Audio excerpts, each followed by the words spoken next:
Everything's fucked. You didn't scream. You're changing. I'm changing. You've changed. Hi, everybody. Hi, everybody. I'm drinking hot water. Thank you, Jenny. Shout out to Jenny, my friend from class. She put me on the hot water thing, and now I drink it all the time. Shout out to cold water. I'm not changing my ways. And this is... Couple of kooky coffee kids. Kids. That I didn't like that. What's the name of our podcast? Couple of coffee kids. Yeah, it's what it's always been. It always will be. I'm not a coffee drinker. I'll never will be. I'm so sorry. Everybody's like, oh, you'll get into it. Oh, you will. I'll take you. I'll get you a coffee. It tastes like shit. Why would I drink it? I love the feeling of nearly having a heart attack from a beverage. Do you love the shits it gives you? I love the runs. I love the funs. The funs. I love the guns. The fun runs. I'm not doing that. I'm not going to anyway. either. Thanks guys for coming back and listening to us, even though we haven't made an episode in half a year.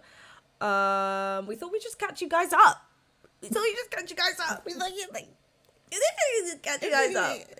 Because it has been a long time. Yes. Not necessarily a good time, but it's been a long time. Very much not. Yeah, very much not. And what else are you going to do during lockdown? What actual else are you going to do during lockdown? Your work? Like, you're not. Are you serious to me right now doing my university work that I paid to do? $9,500 more? No. You're you know funny.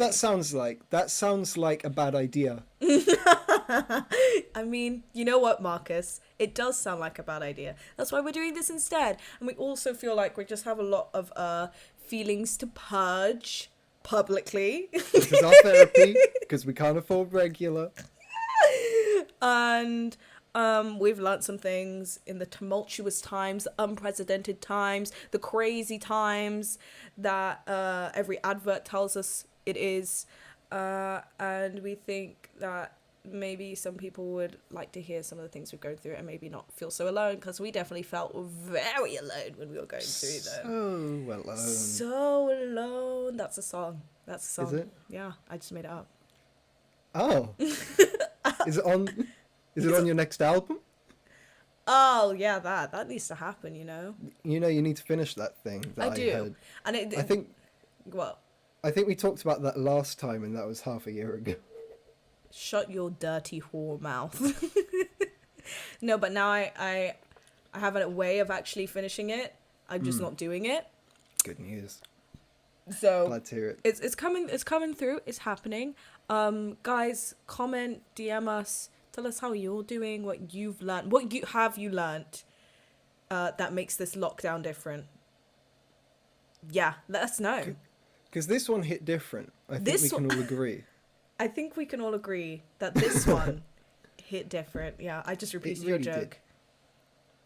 Thanks. You're welcome. You know, that's the key to a good podcast, is when one person repeats what the other person just said.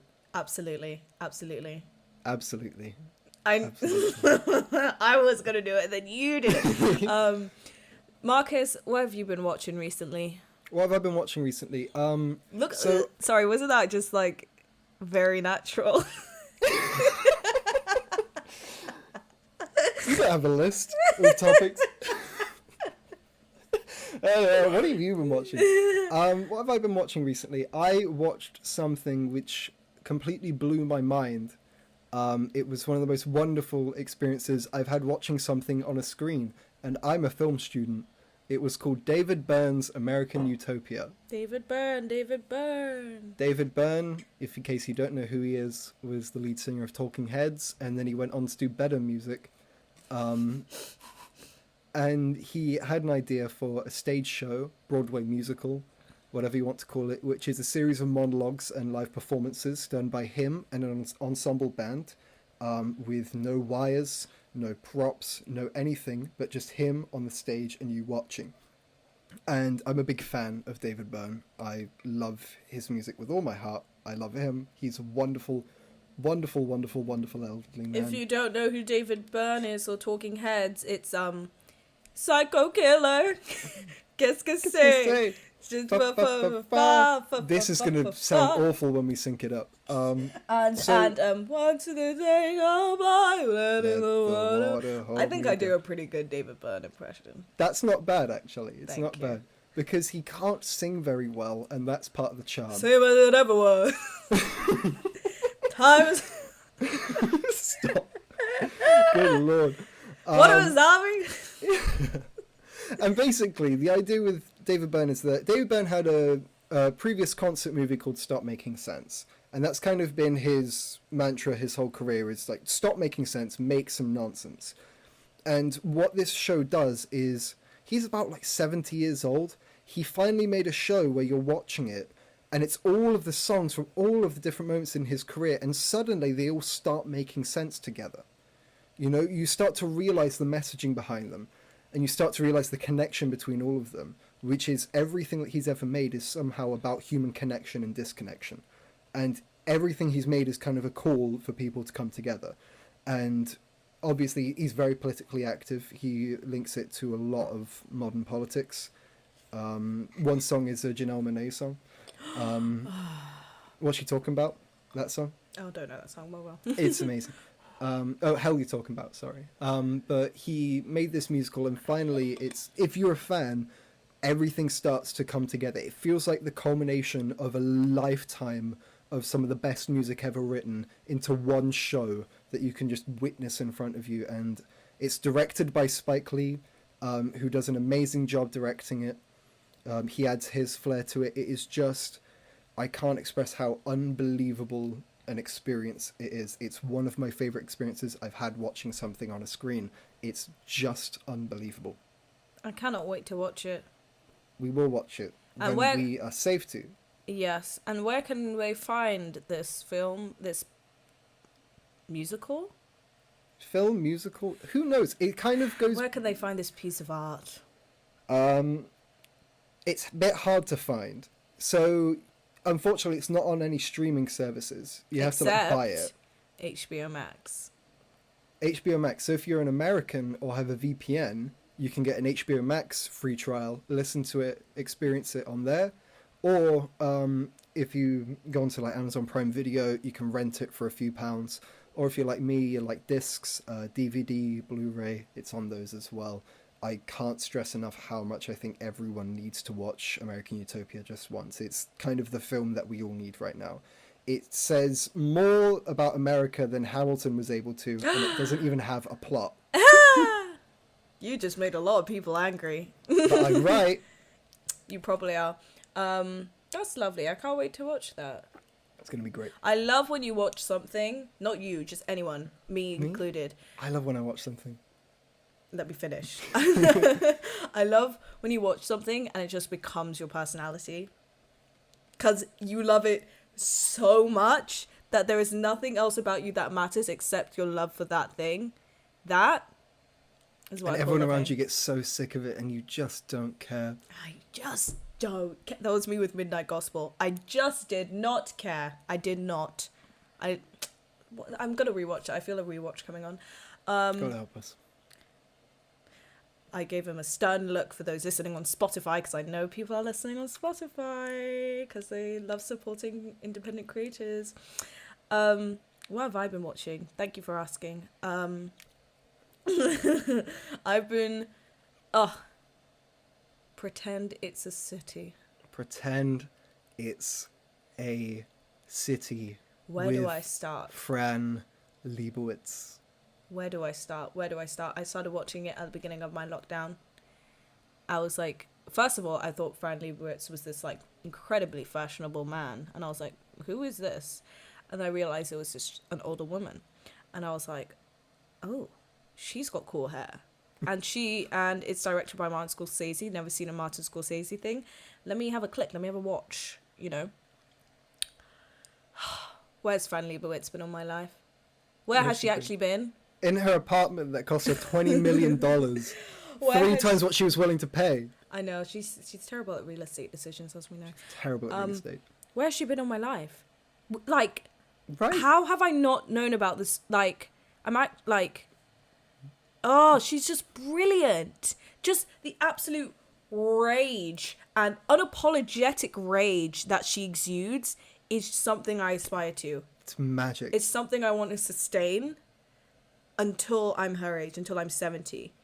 And we'll get to rage and respect and all that stuff later, because it's something I felt like in the past 3 months I lost. I lost that will, that motivation, that intense energy, not necessarily rage, to respect myself and speak up about things, or just speak up about things in general, or just have an opinion. You know what I mean? Just have an opinion. So Fran Lebowitz in Pretend It's a City, it's a docuseries where Martin's like literal pitch for this to Fran was like, if Fran just knocked on your door and sat in your living room and started telling you stories, and that is it.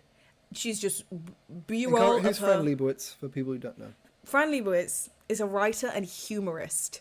I cannot wait. Writer/humorist. I cannot wait to add humorist to my CV. That is the coolest. That is the coolest job. A humorist? Humorist. Not comedian. Not No. commentator. Hell no. A humorist. Anyway, she's a writing humorist. She wrote a book when she was like, what was the elbow about? Humorist. The humorist is here. Is it? Yeah, it's I'm an not idiot. the elbow bone. I thought it was like the funny bone. I'm Humor- What you forgot in these 6 months is that I'm an idiot. Because we don't talk outside of this. Carry on. Drew, yeah, she wrote a book, I think like 50 years ago. I think About then. 2. And she's been trying to write ever since, but just hasn't. She's too critical, and so has been doing talks and public lectures and not lectures as in you learn something. You just listen to Fran Lebowitz talk. And then she's giving you a lecture. Yeah. And she just gives her opinions, her justifications, her philosophies, her theories, and you listen, because she is so magnetic, so funny, so witty, so intelligent, so Fran, just her. And so they do this documentary, and it's brilliant, and her stories are amazing, and I love her so much. I'm gonna buy an outfit. I'm gonna start dressing like her, because she's lesbian. So if you don't love her already, I guess that would do it for you. She's so gay looking. She is so gay, and I love it. I love it. Cufflinks. Always cufflinks. We call her a professional New Yorker, because her life is that she moved to New York when she was in her 20s and has lived there ever since, and she says it's the best place in the world, and that's why it's called Pretend It's a City. It's about her experience of New York and just Fran's experience of life. And Pretend It's a City, it's called that because that's what she shouts at tourists when they're standing in the middle of the street and or they ask her directions in New York. Because, fun fact, 28 million tourists visited New York last year. I think 58. 50. Fucking fuck. And how many people lived there?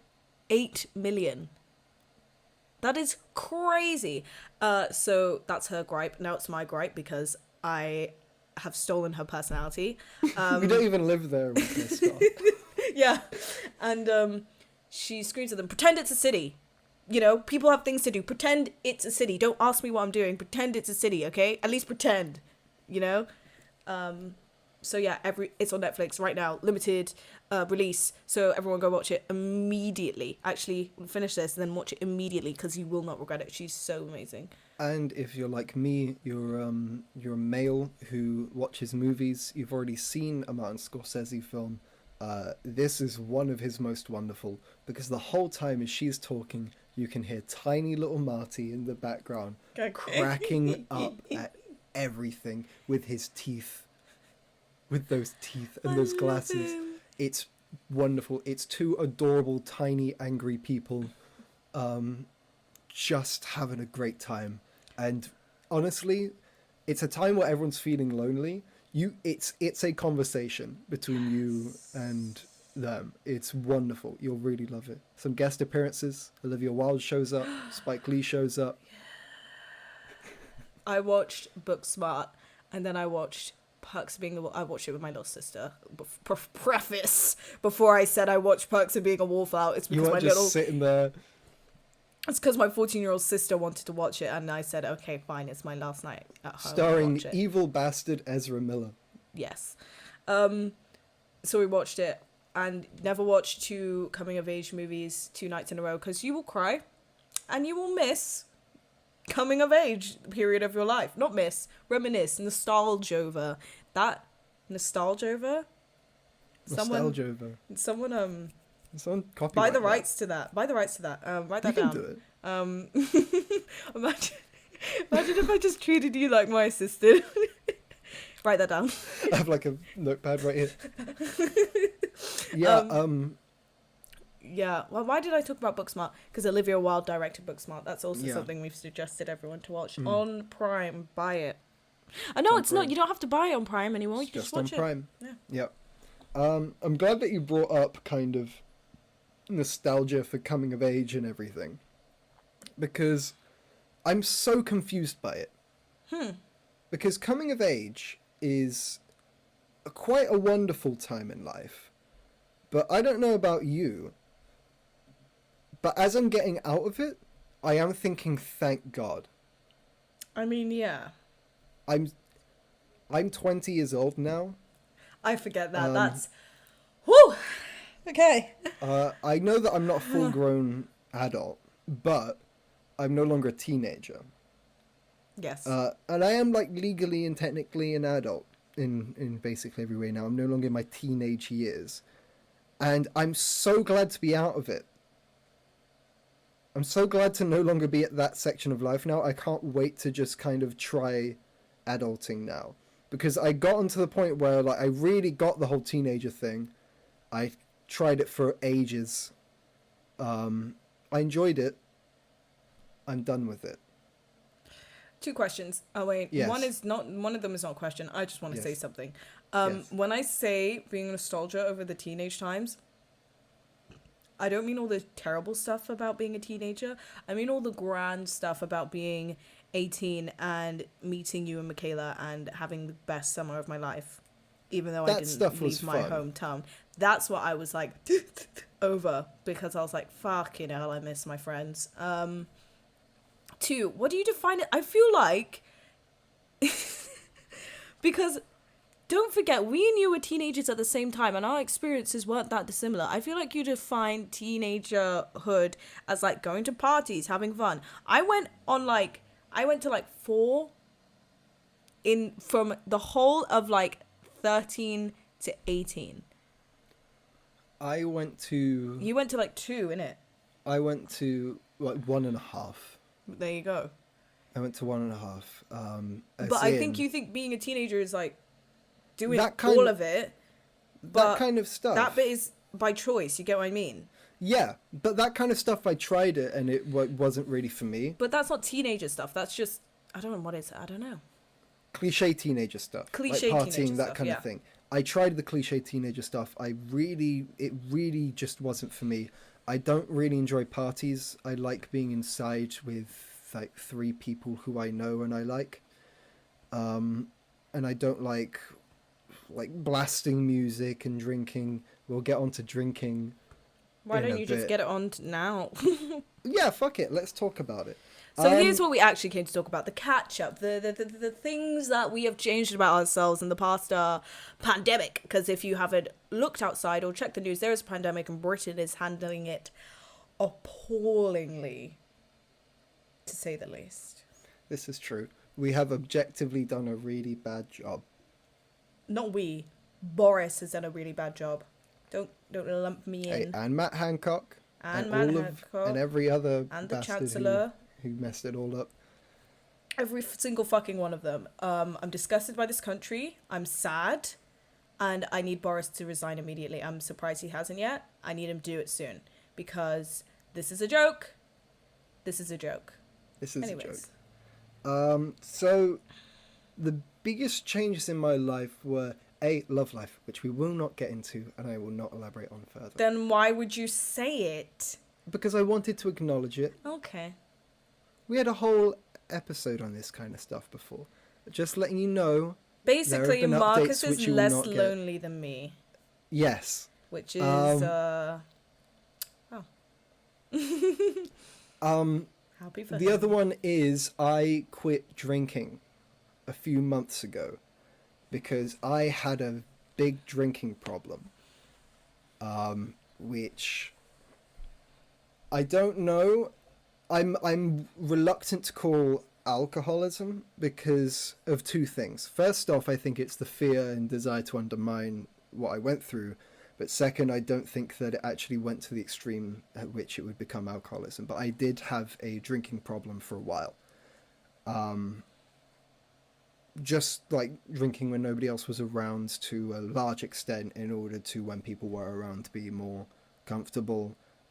Drinking to come up with ideas, drinking to be able to write, drinking to keep me up to do work, just drinking a lot.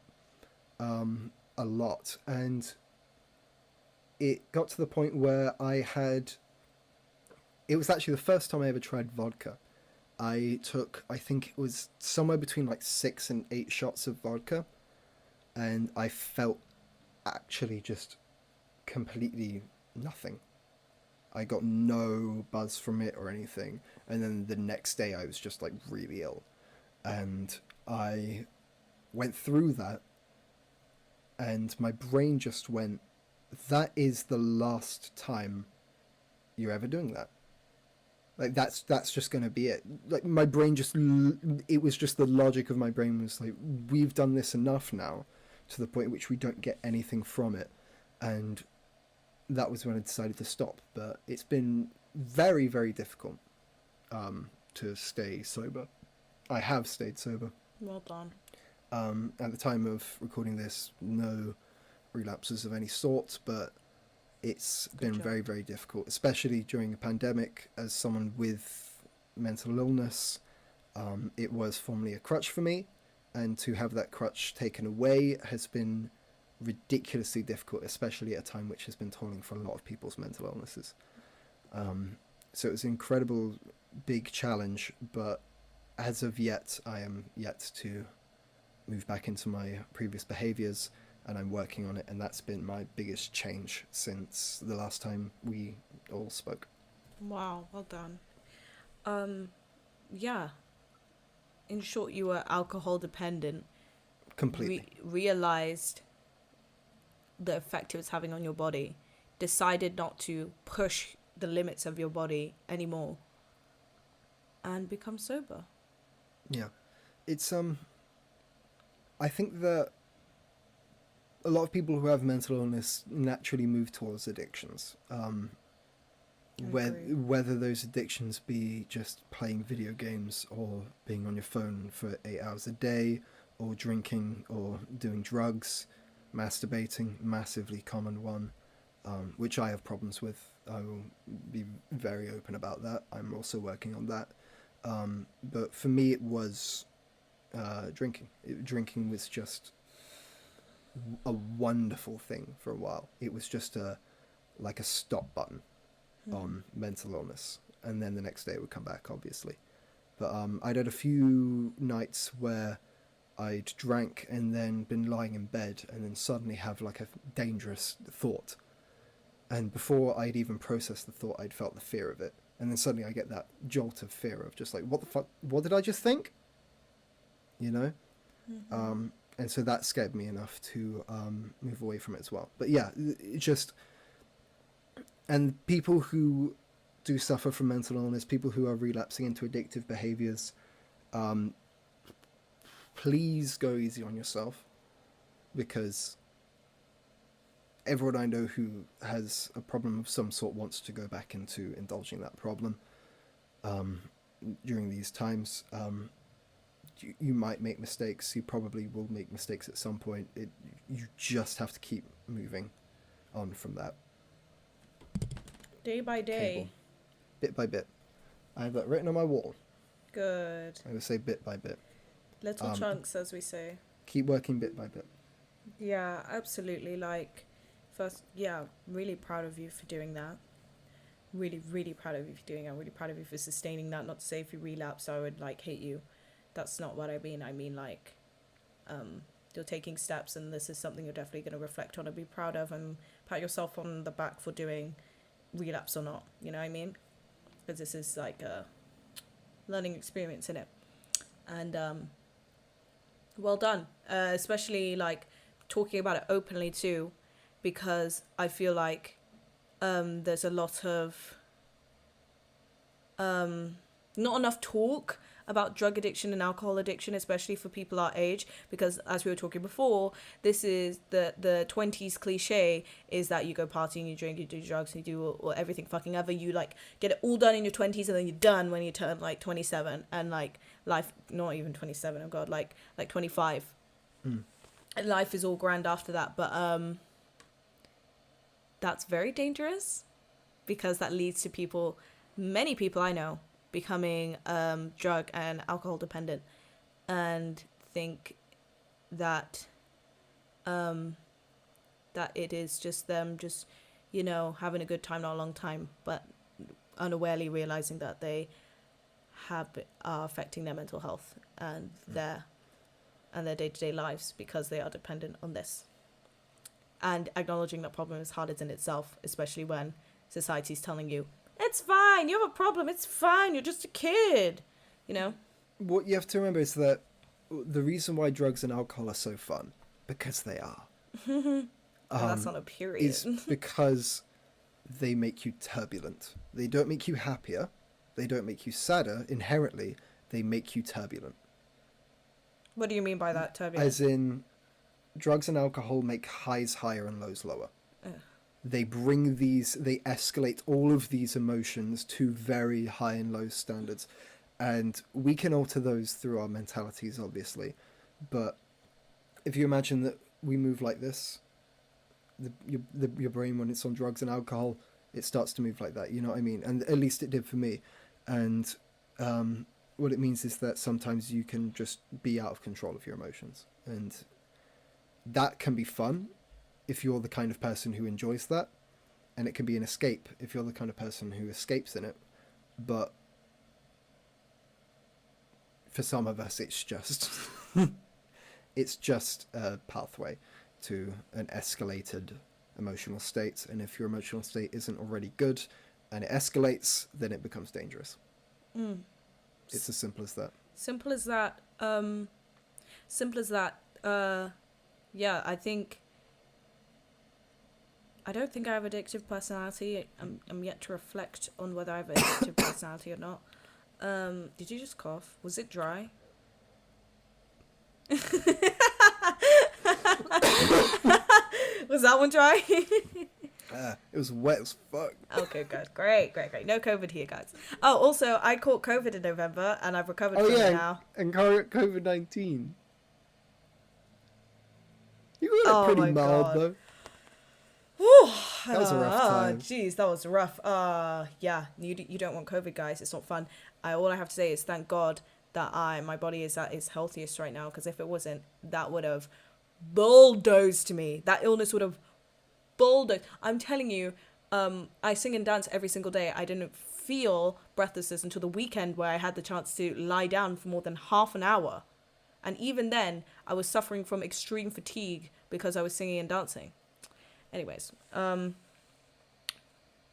the symptoms don't always appear. I didn't have any of the actual symptoms until after I got tested. So please stay safe and don't spread the virus. just quickly, it was a bizarre 2 nights, because one night Nkara FaceTimed me feeling anxious, because you get anxious, which is something that's new ish. And you just said to me, I'm just feel really anxious. I just want to get a COVID test. I know I don't have it. I just have a bad feeling. Yeah. And then you got the COVID test, and the next day you FaceTimed me and said, I've got COVID-19. Crying. And that was a rough 2 nights. It was a rough 2 weeks. It was a rough 2 weeks of isolation. What was I going to say? I was on your point of sobriety. Don't be afraid to be sober if you're thinking about being sober for a little while, especially if you're a young person living with other young people who drink. If you don't enjoy the experience of drugs or alcohol, do not take it. If you're not comfortable, just don't. Never feel pressurized. If you into have it. anxiety about the hangover the next day, if anything in your brain, oh, you feel too tired or you feel too happy, like anything in your brain that's like saying this is not good for me at this moment, listen to it and get the people around you to support you as well, and say I need to do this for my mental health, and they should appreciate that. That's something. Like I said, I'm yet to know if I have an addictive personality or not. But when it comes to drinking drugs and alcohol, I always approach it in a logical way, and it's a logical effect on my body. Because if your body feels shit, your body's going to your mind is going to interpret that as bad things, and I don't want that to happen. So I do it when I'm around friends. I have to be around friends until I'm sober again. So like I'm sober and then they leave. I do it when I know I have nothing else going on the next day. I do it when I'm not tired, because it'll just make me more tired and like not enjoy myself. Yeah, so especially during these times, like we said, it's very easy to just have a drink every night, but think about its effect on your body and your liver. And we love this body. It's this flesh bag is doing great things for us. It's letting us carry around this dumb mind. So take care of it. Remember, don't feel bad for taking care of yourself. And always, always, always, if you can't make time for work, or if you can't make time for work or all the important things going on in your life, make time to take care of yourself. Just a reminder. I think it's so much better to take care of yourself than get an extra grade on your work, if you know what I mean. Oh, absolutely. A couple weeks ago now, no, basically every week now I've had at least one work all-nighter until 4 a.m. Whether or not I knew that was going to happen. That squeaky noise, by the way, was not my arsehole. It was this bottle. No, you were removing the bottle from your arsehole. That's what the squeaky noise is. I was yeah. popping it out, which is why I've looked so tense. Yeah. But yeah, thank you for sharing, Marcus. That's okay, Nkara. Do you have anything that you want to share? You're about to make a point. You make your point first. Yeah, I've had a few nights now where I've been working until 4 a.m. And also, just another thing, a lot of the time people feel pressurized, and I feel pressurized into believing that there is a correct way that you need to work, as in there is a correct work ethic that you need to have. When people tell you that, most of the time, unless you're damaging yourself, they're just talking about their own thing. That's something that I've really, really learned is, I have a lot of issues in terms of self-criticism. I always find a problem with myself that I need to improve on in some way, and usually it's something that can't be improved. One of those is my work ethic. I'm not bragging, but I'm quite academically good. I do well at education. The most modest way to compliment yourself. Quite academically good. I am. I work the night before. It works for me. It doesn't work for everybody. I'm not saying give it a go. But if you're the kind of person who, to maintain your mental health, know that doing something in one night intensively and then spending the rest of your time relaxing works for you, then you know that works for you. I've had enough of people telling me that I need to spread out work to a hellish extent so that I'm doing like 100 words a night for a month. I would rather do over, like, say 2 nights, a couple thousand words, or maybe one night if I'm feeling up to it. And honestly, you may disagree with this advice, but you know how you work best, and people are always going to tell you to work differently. Give things a try. If they don't work, trust yourself. Yeah, the only advice I give is just be sustainable about your choices of how to work. Yep. Be sustainable, and if it's sustainable for you to sustain your mental health over your work, do that. Always prioritize yourself over your work. Always. Because your work's going to be shit if you're not okay. I don't care if you have to get in this essay on time. Get an extension. Absolutely. Take care of yourself. They give you extensions. Extensions, they're easy to get. You go to them and you go, hey, I'm having a mental health issue. Mental health issues are massive in students. They go, okay, this is a big problem that we have. that we get from a lot of people. It's a real thing. Fine. You know, they don't ask that many questions because they respect your boundaries. And if they don't, fuck them. Just prioritize yourself over your work, because your work has nothing to do with you. This is something that we talked about. Is a few nights ago, I'd felt like I'd completely flunked this piece of work. And Nkara just said to me, what has that got to do with you? Like, does that have anything actually to do with you? And I went, yeah, because I did the work. And she was like, okay, you did some work, and now it's you? I was like, no, it's done. And she was like, you're like, yeah, it's done. It's over. You know? Your work has nothing to do with you. It has no effect on your value as a human being. Because it's only the work is valuable, not you. You know what I mean? It's just a thing. You've just made a thing. Yeah. And then it gets put out, and then that's it. It has nothing to do with you anymore. The work is always to serve something else. So to serve a pursuit of idea. In this essay, I will explore X, Y, and Z. Are you serving that exploration? Yes or no? Not, are you articulate? Can you articulate your points well? And does that then question your intelligence? That's not what the essay is about. It's about exploring X, Y, and Z. We talk about this a lot at drama school because it is a very vulnerable, like physically, on a physical level. You are opening your mouth and you are moving your body in front of a bunch of people by yourself. Sometimes you do it in a group of people, but most of the time it's by yourself. And a class of people. So it's very vulnerable, you know, on a physical level. And that's the thing they told us in the first week. There's you, and there's me, and there's the work. And that's what we're working on. We are not the work is not a reflection of you, it's not a reflection of me, and what I think and what I believe. It is just the work. How much are you serving the story of the character? However you feel about singing, dancing, how happy it makes you, doesn't fucking matter.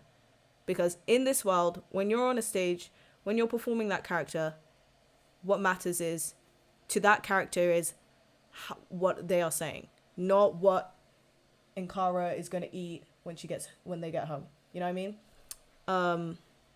So yeah, just keep that in mind. Mental health comes first. Always. Always. Especially in this time, people be on Zoom all day.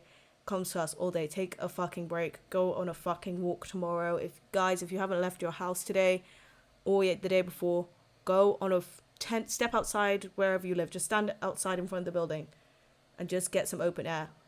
Open your window and stick your head up. Yes. Please. Because humans aren't designed to be inside at all times. Houses were designed to be a necessity. Shelter for when things go wrong. For when it rains, you go into the house. But now we've adapted and evolved to spend all of our time in our houses, which used to just be a thing that we needed, and now is the norm. You know what I mean? Yeah. Doesn't make sense. You just be safe, always. Sorry, I've got an itchy nostril. I'm not picking my nose. Be safe always. Always prioritize your well-being, your safety, your health. But for the love of God, the government have granted you an hour's exercise a day for a reason. It's because you need it. You need to go outside. Please do. Just please. Yeah. This has been a public service announcement from our new Prime Minister, Nkara Stevenson. Go outside safely and keep social distance away your mask. Thank you for asking, Marcus. If I have anything to share, I will share it now. I'll ask it again. Go ahead. So, Nkara, my friend, my wonderful friend, I have a question for you, and I've been meaning to ask it for a while. Do you have anything to share on our podcast, Couple o' Kooky Kids? It's funny that you bring that up, Marcus, because I do actually have something to share. What is the thing that you have to share with us, Nkara Stevenson? Well, where do I begin? This lockdown, since last filming, life in general has changed a lot for me. Started drama school, started living in London, started a lot of projects. Bleach your eyebrows. Bleach my eyebrows. Bleach my hair too. I'm going to dye it red when it goes back out. And that has brought up a lot of things that I thought weren't there but were actually repressed. One of them being my anxiety, the other being my gender identity. Firstly, my anxiety. Isn't it a beast? Isn't you it have a just disorderly anxiety disorder if ever there were one. It's not even like performance anxiety. That's a funny thing. It's not even like logical. It's like, oh, someone's in the shower. Okay, I need to wait to the exact timing so I can walk into the shower and I won't have to bump into anybody. It's that bullshit. But yeah, I like being in control. I like, and that because of the certain lack of that, or the fact that so many things are within my control right now, because I no longer live at a home with a bunch of family members. I live in a flat with people. Because of that, so many things, so many pawns at play, my mind overthinks, it gets out of hand. The idea of being alone is scary, because who knows what the fuck is going to happen, who knows where my mind will go, who knows where my mind will go. But that's something I think I've definitely, literally in the past few weeks, gotten really better at, being alone. And that's become better through doing things not to distract me from my anxious feelings and my thoughts, but to embrace it and grow a relationship with it that is closer. As in, like, my anxiety was like something scary in the corner that I would glance at, like a little monster that I would just every now and then oop, oop. And now it's like, it's becoming like a annoying younger sibling. That's what it is now. Yeah. Not even an acquaintance, like, we're related and I don't like you, and I'm going to tell you I don't like you, so I'm going to try and resist you and like tell you to fuck off. But like any relationship is going to develop into something where I'm very close with it, so when it does arise with problems, the younger sibling arises with problems, I can deal with them in a better way instead of just resisting it. Mm-hmm. So that's where I'm at right now, learning to ease off that resistance, because as we know, resistance just leads to more resistance. I think a lot of my anxiety stemmed from the fear of being alone, because at home, such a safe space with Marcus and Michaela and my house, beautiful safe space, constantly surrounded by people, never had like constantly distracted, essentially, never had to think about anything, couldn't be indifferent to things. So moving out here, no safe space, just me, not being able to be distracted, a lot of feelings of inadequacy, a lot of feelings of people won't like me, a lot of feelings of I'll forever be alone started to arise. A lot of feelings of just not liking myself, not believing in myself, not wanting to stand up for myself, shit like that. A lot of these feelings, I think, came from starting to acknowledge my gender identity. At the moment, I'm identifying as non-binary because I'm not a girl. I slipped up earlier. I almost used she, her pronouns, but I'm testing out they, them pronouns at the moment because, like I said, I'm not a girl. The more I say it, the more I believe it, because it's just like, what the fuck? I said this to you recently. It's just like an obvious fact now. You know? Like, look at you. Just not. You know what I mean? But non-binary. That's what non-binary. Non-binary doesn't equal androgyny. Just preface. Yes. Yeah, absolutely. Even though the eyebrows do make me look androgynous, you know. But whatever. to me, you just have like an atmosphere of not being a girl. Yeah. So yeah, and I've only embraced that literally in the past few weeks, where I've been able to sit with my thoughts, where I've been able to consume things that nourish me rather than consuming things that distract me. I watched Disclosure on Netflix, beautiful, brilliant trans people living their lives out loud, calling out the oppressive entertainment media and doing it amazingly. It just made me so happy. It made me so happy. Watching Fran Lebowitz be unapologetically herself, through and through until her 70s. She has not stopped being herself. She has been not stopped when people... She grew up in the fucking 50s when women were literally like, couldn't drive cars. You know what I mean? She was a cab driver at a time where there was only one other female cab driver in New York City. In the whole of New York City. And she never stopped. And that, again, I did that. That's something I never want to lose. I never want to be stopped on taking up space. That's essentially what I was getting from these things that were meant to nourish me, is that these people are taking up space and they're doing it proudly, confidently, unapologetically, because they deserve it. And because acknowledging my gender identity meant that I felt like acknowledging it meant acknowledging that I was different. And I was not as safe in this world as I thought I would be. Even though it's not safe to be black, it's not safe to be gay,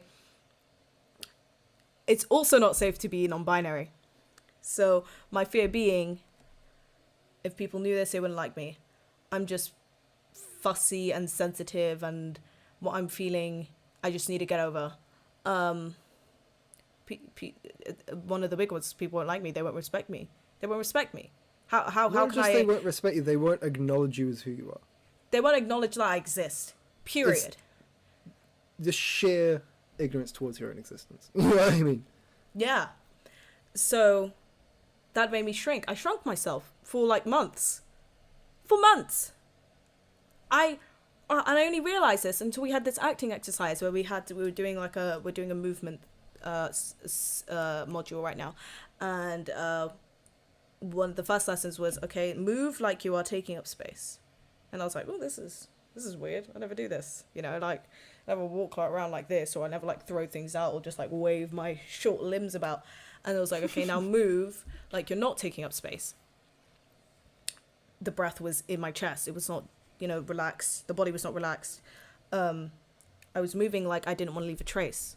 I would pick up a pen and put it back exactly where it should be. And I realized that's how I move every day. Every fucking day. All the time. All the fucking time. That feeling was so familiar. And then we had to sit there on the outward, be taking up space, and then mentally not denying space. Very familiar feeling, an exhausting familiar feeling. And I said, shit, what does this mean? Why am I not respecting myself? Why do I feel like I don't deserve to take up space? Because, I don't know. Why do you think? Why do you think? Why do I think? Yeah. I think that much of the time, the main lessons that we're taught in life, not as in the lessons we learn, but the lessons that we are taught, are ones of selflessness. Not of kindness, not of caring, of selflessness. Of not living... Selflessness. Of lessening ourselves in order to fit other people. I think that is so much a part of modern life. I think that that's the thing in relationships. People go into relationships as half people trying to make a whole person because they don't think two people can fit into a relationship. People don't question what they deserve. People don't question what they're owed. And people don't question whether or not they deserve to live a better life than they do right now and to feel better than they do right now. We go about life thinking that we don't deserve to feel better than we do. And part of that is believing truly that we should take up as little space as possible. Thinking that our feelings don't matter. Thinking that we don't deserve respect because we don't even respect ourselves. I think that was one of the big things. I can't even set on a pronoun, so why am I asking people to respect my pronouns? You know what I mean? I can't even make a decision. I'm so fucking indecisive. I'm so fussy. I'm so finicky. I'm a snowflake. All that bullshit. How can I expect people to respect me if I can't decide this? You're applying the stereotypes that they've given you. Exactly. To yourself subconsciously. Exactly. That was very much it. In my bio, I put they, them, she, her for a while to appease people that would struggle to say they, them, because I didn't want to upset them. And it's like, What? Why can't you just upset people? Especially, why am I putting these people's feelings at my expense? You know what I mean? At my suffering expense. It's not like a little bit of suffering. It's a lot of suffering to hear people call you a girl and a lady and assume you are something that you know you are not. It's an attack on your sense of self. It feels like you're not being your true self. You know what I mean? And it feels like you're not being yourself. It feels like you're playing someone else, which is exhausting. So yeah, that's why that was a thing for a time. But I recently bought a binder, wore it, felt amazing. I looked so cool. Showed it to my sisters last night. I was so excited. You get to show me. I need to see it. Oh yeah. It's very cool. It was like I was thinking about it when I was talking to them. I had no idea what it felt like to love my body and love what I see in the mirror until I put it on. And that's just the truth. I've either been really critical of my body, or I've developed an indifference and like indifference acceptance, not loving acceptance, just indifference and acceptance, because what else am I gonna do about it? And I thought that was loving my body,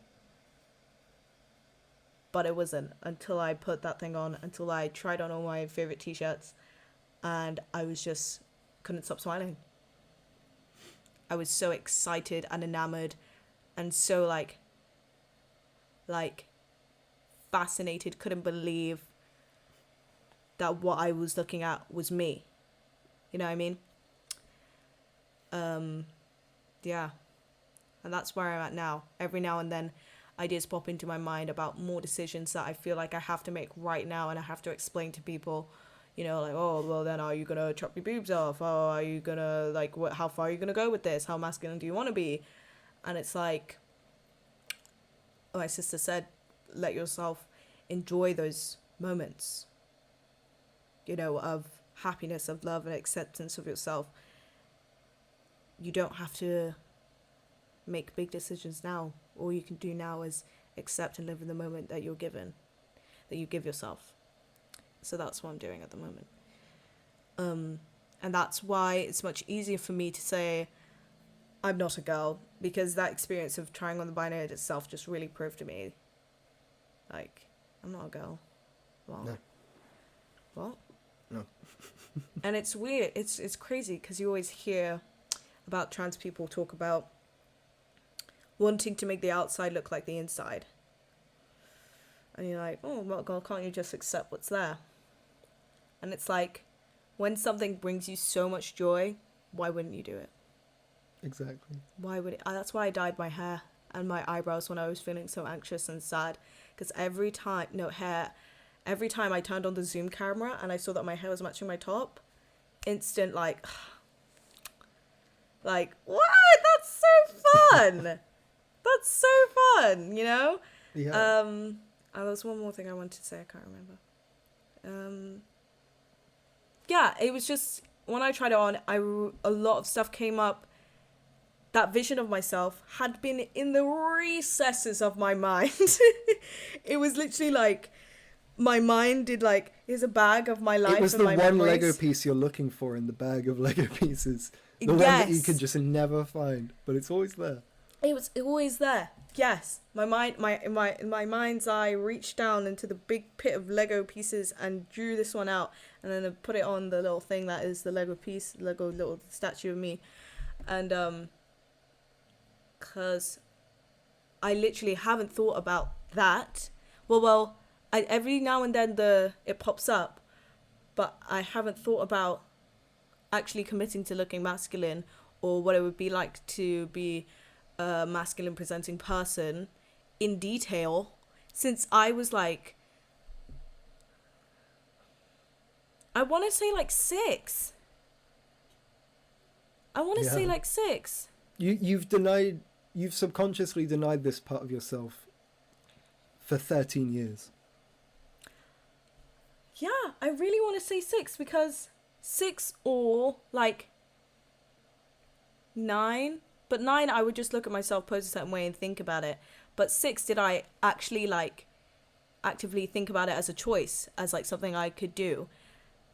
Me and my sisters always we would like play together all the time, and we'd play ballroom, and like we were like dancing in a ballroom because we watched dance shows on TV, and they would argue about who wants to be the girl, and I'd be like, dude, I'll be the guy. Like, shut up. It'll be fine. You know? And I remember watching and initially realizing I was attracted to women and watching scenes and being like, oh, I shouldn't be looking at the girl. I need to look at the guy. And what I would think about was looking at the guy. I was like, man, imagine being that guy kissing that girl. You know? You know? Like, That's so funny. yeah. Like, either way, there was just not. They got you. Yeah, they really tried. They really tried to indoctrinate me with their heteronormativity, but it did not work. Yeah. It's just wonderful. What else to say, Marcus? What else to say? I just want to say that, and I'll speak for everybody who watches this, we are ridiculously proud of you. Me especially, because I've known you, this year I will have known you for 4 years. Throughout those 4 years, I have never seen you stand still as a person. Throughout those 4 years, it has been a natural, fluid progression of your identity as a human being, and your progression as a human being. I absolutely adored the person that I met in the first place, and I've been able to watch that person grow into someone who I adore even more. And it makes me incredibly proud to see you be the person who you are today. We all very much love the person who is in front of us today. Everyone listening does. Thank you so much. I love you. Thank you. Love you too. Yeah, thank you. And it's still growing, it's still moving, it's still... I think, yeah, this is the first time I've been able to be still and properly evaluate and see the trajectory of what's happening instead of just trying to fucking, like, this is trajectory and this is what I was doing. I was like, okay. This is the first time I've known you that you've actually just enjoyed being yourself instead of figuring out who you're going to be next. Yes, I agree with you there. I agree with you there. To people listening that this is new information to, which is probably a lot, I enjoy they, them pronouns at the moment. They, them pronouns at the moment. Enjoy. Please call me they, them. No, call me they, them. No, please. That may change in the future, and it might confuse you, and you might make a mistake, and that's okay. Please don't DM me telling me that you've called me they, she, her, or whatever in another conversation, because that'll just make me sad. Grow on your time. It's okay if you don't grow on my time. It's a linguistic habit. You have to grow out, or you have I to still move slip out of. into it. Exactly. Just if you do it to my face, quick apology there, and let's keep it moving, because I don't like to dwell. I don't think anyone would like to dwell. Imagine if you said something. No, let me not even compare it to race. I can't be bothered. But if you said something, Let's just not. If you said something ignorantly offensive, as in you didn't mean to say it, you say, "Oh, sorry about that," and be, "Oh, it's fine. Okay, let's keep it moving." That's how you talk to people that you are adjusting to their pronouns to. Put your pronouns in your bio, in your Zoom name. Makes me feel less weird about having it. I don't know if you can see it. Don't assume people are he, him, or they. You something that I found really useful when I was not adjusting to my own pronouns, but when I realized, okay, this is something they, them pronouns are something I'm going to have to integrate into my language, because I might meet a non-binary person in the future, something like that. I could not see. But I could not see. I could not see. They for a day. Call everyone they for a day. It is a gender neutral pronoun. It is linguistically correct because we are adding it to our language. I don't give a shit. It's happening. We First added off, other can shit I just to our quickly say, I did a lot of English in my time. They, them is not used exclusively for plurals. It never has been. It never will be. They, them started as a gender neutral thing, and the reason why it was used for plurals is because when you're talking about a number of people, there's usually a mix of genders. It's literally started as a non-gendered pronoun, and then we started using it for plurals. If you are against the use of words correctly, then you're dumb. There you go. Use they for a day, call everyone they, and it's an easy way to integrate into your language. Until you know someone's gender, don't go he or she, just say they. It's so much easier than like having to remember to say he or she. Yeah, I don't know what else to say. You know what, I think we're kind of good. I think we're good. There was something on my mind. Oh, for people who are thinking about exploring their gender identity, it's very scary. I know that. You think things about yourself, you think you've got all on lock, and then some thoughts pop up. For me, it's anxious thoughts. I see people living their life proudly, and I'm like, whew, that makes me scared. Why does that make me scared? You know? And it's because I connect with them. I wish I could be like them. There's something I see in them that is reflective of myself, and something I could be, but perhaps never could be. And that's what's scary. Find a safe space.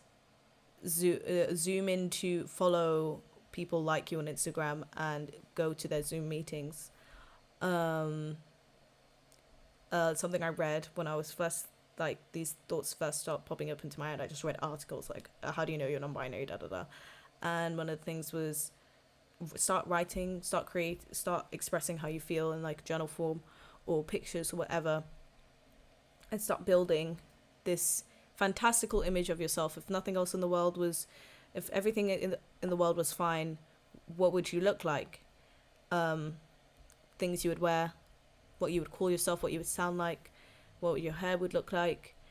Draw it, write it, and then every now and then pick something from that image and explore it. Wear a piece of clothing from that image. Do your makeup a certain way. Try wear a color that the person in your book would wear, you know? And that really helped me. Just ease myself into it, have some more fun, write a song. You know, I wrote a song about it. It's going to be released soon. It's my favorite songs I've ever, it's the best thing I've ever created. It's your best thing you've ever done in general. It's one of my favorite things I've ever heard. Thank you. And that's not me being biased. It's so funny and wonderful and witty and exciting, and I can't wait for everybody to hear it. So hurry up, please, now. It's coming. It's coming. I'm doing a Rihanna. It's coming. I always leave my friends waiting. Yeah, DM me if you're thinking about it. But yeah, if that safe space not there, it's a coming, and go looking for it. One last thing I want to say. I told you about this, but now it's time to tell the listeners. I attended a Zoom webinar about I can't remember the fucking trans antagonism and white supremacy in religion. That was the name of the seminar. And I was like, woo! That's a thesis. It was put on by Jay Mace and Lady Dane. Will attach their Instagrams to American activists, writers, poets, incredible trans people. It was a literal webinar where they just gave us so much information about all these amazing trans leaders and people that have existed throughout history. Because we always say trans people have been around since the dawn of time, but we don't have any specifics. I will try and link some stuff in the description, but the gist, what I can remember is that the existence of trans people has been since the dawn of time in indigenous and aboriginal communities, especially non-WASP communities. That's why they were all genocided and erased from history. I learned that Aboriginal is a slur, and we Is can't it? use it. Yep. Turns out Aboriginal is just a small section of Native, and it's been used to generalize Native. As a concept. Why did you crap to cut that out? No, keep this in. Thank you for We'll telling keep me this that. in. Yeah, It's keep that okay. in. We make Fantastic. mistakes. I did not know I that. don't know if you wanted to restart your monologue. Yeah, I found it out. It's like not a good word to use at all. It's like I believe it's a certain segment of the native Australian population or something Yeah. like that, which has now been used to generalize native people everywhere. Oh shit. Yeah. I was referring to native Australians, but But apparently it's a small number of native Australians. I may be wrong. I just found this out. no, the but other it's day, and I better don't to know if I got be it right. ease on the side of caution. 'Cause Native Australian. you know? Indigenous refers to everybody, not Yeah. Aboriginal. Yeah. Oh, thank you for telling me that. Sorry about That's that. all right. Yeah, indigenous communities native to the country that they were colonized by, Native Americans, Native Australians. That's all the natives I could think of. I can't think of any more. And the trans people in those communities, guess what they were? Spiritual leaders. Remember how religion used to ran society? You know, how the Catholic Church owned a third of Europe, and how in other communities that were not European, religion was the thing that held everybody together. Who's Trans running people were the presidents. They were the prime ministers. it? You ran the world for a while. Literally. Yeah. It was like, how can this one person be all these amazing things? This transformation, the way they express it, like, this person is fantastical. They are amazing. They are beyond life and human existence. They are. Someone referred to their child in the trans disclosure documentary. It was this group of parents, counseling for parents to how to raise their trans children, and the dad called his child a unicorn and an incredible person. They are unicorns. We are unicorns, you know, and something to remember. That if this were a different time, bitch, you'd be running the place. Okay, you'd be running the place. For all my closeted trans folks out there, you'd be running the shit out of this place. So I'd be bowing. believe that in yourself, because you would be. You are a unicorn, and you deserve respect, and people are capable of respecting you. They are. Especially if you respect yourself, it just makes it so much easier for them. You know. Mm-hmm. I'll link some more people in the bio. But Fantastic. we've been around for ages. We've been doing things. You've been busy. You've been busy. Busy. A spiritual leader, Spiritual leader. What are you the leader of? I can believe it. I could be a spiritual leader. I mean, I got a spirit. I can lead. I meditate every now and then. I've been meditating for 30 days in a row now. Fantastic. I haven't meditated in a long time. And that's why my mental health has gone to shit. Because I convinced myself that I don't need what I do need. What you need is Marcus Britt's new book. Yes, you do. Before we close, that a was few a plugs. joke, but now we're going to plug. No. Oh, God. Before we close, a few plugs. Marcus, go ahead. I wrote a book. It's like 70 odd pages of poems that I wrote in order to express how I was feeling at different points in my life. It took me 2 years. It took about 6 months to write each chapter. There's a lot of me in there. If you like me, there's a lot of me. There's a lot of me that I'm usually not willing to share. And I wanted it to be available to people who actually cared enough to deserve to know things that really aren't the average person's business. If you want it, you can have it. It'll cost you moolah. Because I'm trying to make money. No, it's gonna be available at some point online for free when I have the time. I'm a very busy human being. But DM him if you want a copy and you want to pay. He will send you a copy. It's always good to support independent people. I'm publishing these myself. All the money producing them, I'm spending myself. They look really good. Nkara and their sister Judah did a wonderful cover for it. It's really, really, really brilliant cover. It looks beautiful. You can frame that. You don't even have to read the inside. I'd hope you would, but it's good enough as it is already. But if you would like a copy, send me a message, put a comment, do whatever. We'll talk. You can have it. Spent a lot of time on it. And No, DM him if you want a copy. Please, please, please. It's so brilliant. It is. Oh God, some of the things in there are just incredible. They're truly incredible. Your writing's incredible. It's incredible. thanks. You're welcome.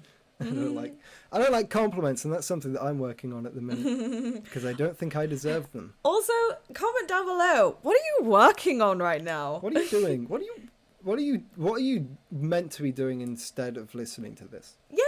Or what are you doing whilst listening to this? Yeah. If you made it this far, which I checked, not many of you do.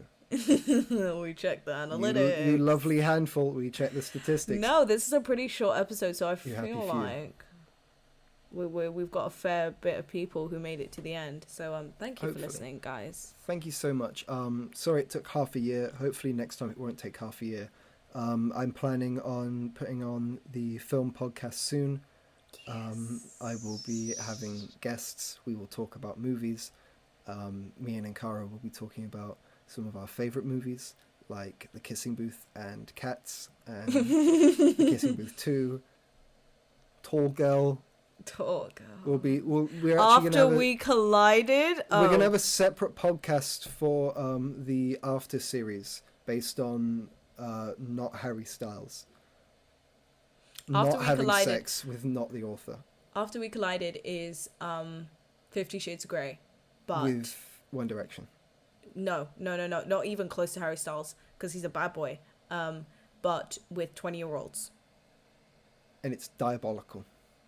It's Riverdale in its disgusting form. It's moral evil. Yeah. If you have faith in Engaging God, though. I was engaged. if you have faith in God and you have faith in the world around you, hold on to it. Hold on to your religious texts. Do not watch After. Do not watch After We Collided. But follow us on Spotify and That was a shameless plug if ever there was one. Follow I was us you made me spit just then. That was spit on you. shameless. I spit on you. Which is actually Danish for two. We should. That